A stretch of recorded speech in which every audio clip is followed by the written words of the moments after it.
भगवान कृष्ण इस बात की पुष्टि करते हैं कि भाग्य मानव का अपनी गतिविधियों पर नियंत्रण है और ये गतिविधियाँ उसके कर्म हैं। कर्म महत्वपूर्ण है और यही हमारे नियंत्रण में है। हमें कर्म करते रहना चाहिए, चाहे परिणाम कुछ भी हो।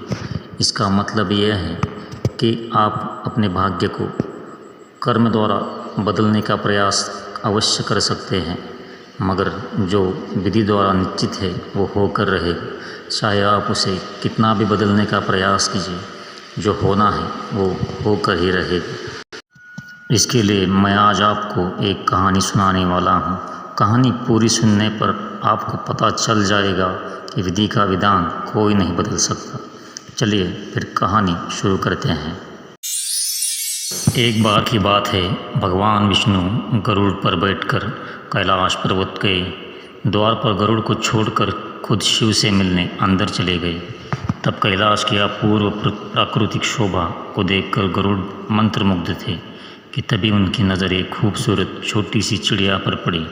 चिड़िया कुछ इतनी सुंदर थी कि गरुड़ के सारे विचार उसकी तरफ आकर्षित होने लगे। उसी समय कैलाश पर यमदेव पधारे और अंदर जाने से पहले उन्होंने उस छोटे से पक्षी को आश्चर्य की दृष्टि से देखा। गरुड़ समझ गए उस चिड़िया का अंत निकट है और यमदेव कैलाश से निकलते ही उसे अपने साथ यमलोक ले जाएंगे। गरुड़ को दया आ गई। इतनी छोटी सी सुंदर चिड़िया को मरता हुआ नहीं देख सकते थे वो। उसे अपने पंजों में दबाया और कैलाश से हजारों कोस दूर एक जंगल में एक चट्टान के ऊपर उसे छोड़ दिया और खुद वापस कैलाश पर आ गए। आखिर जब यम बाहर आए तो गरुड़ ने पूछ ही लिया कि उन्होंने उस चिड़िया को इतनी आश्चर्य भरी नज़र से क्यों देखा। यमदेव बोले, गरुड़, जब मैंने उस चिड़िया को देखा तो मुझे ज्ञात हुआ कि वो चिड़िया कुछ ही पल बाद यहाँ से हजारों कोस दूर एक नाग द्वारा खा ली जाएगी। मैं सोच रहा था कि वो इतनी जल्दी इतनी दूर कैसे जाएगी, पर अब जब वो यहाँ नहीं है तो निश्चित ही वो मर चुकी है। गरुड़ समझ गए मृत्यु टाले नहीं टल सकती। चाहे कोई कितनी भी चतुराई की जाए, वो मर कर रहेगा या हो कर ही रहेगा। इसलिए कृष्ण कहते हैं, करता तू वह है जो तू चाहता है, परंतु होता वह है जो मैं चाहता हूँ। कर तू वह जो मैं चाहता हूँ, फिर होगा वो जो तू चाहता है।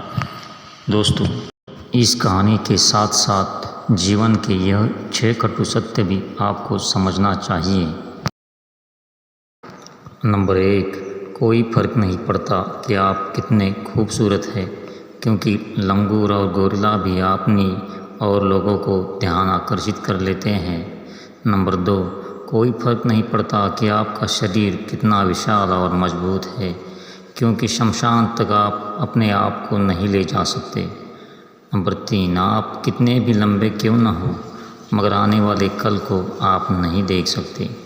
नंबर 4, कोई फ़र्क नहीं पड़ता कि आपकी त्वचा कितनी गोरी है कि चमकदार है, क्योंकि अंधेरे में रोशनी की ज़रूरत पड़ती ही है।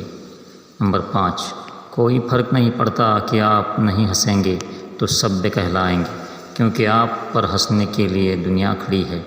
नंबर 6, कोई फ़र्क नहीं पड़ता कि आप कितने अमीर हैं और दर्जनों गाड़ियाँ आपके पास है, क्योंकि घर के बाथरूम तक आपको चल के ही जाना पड़ेगा। इसलिए संभल के चलिए, ज़िंदगी का सफ़र छोटा है, हंसते हंसते कटिए, आनंद आएगा।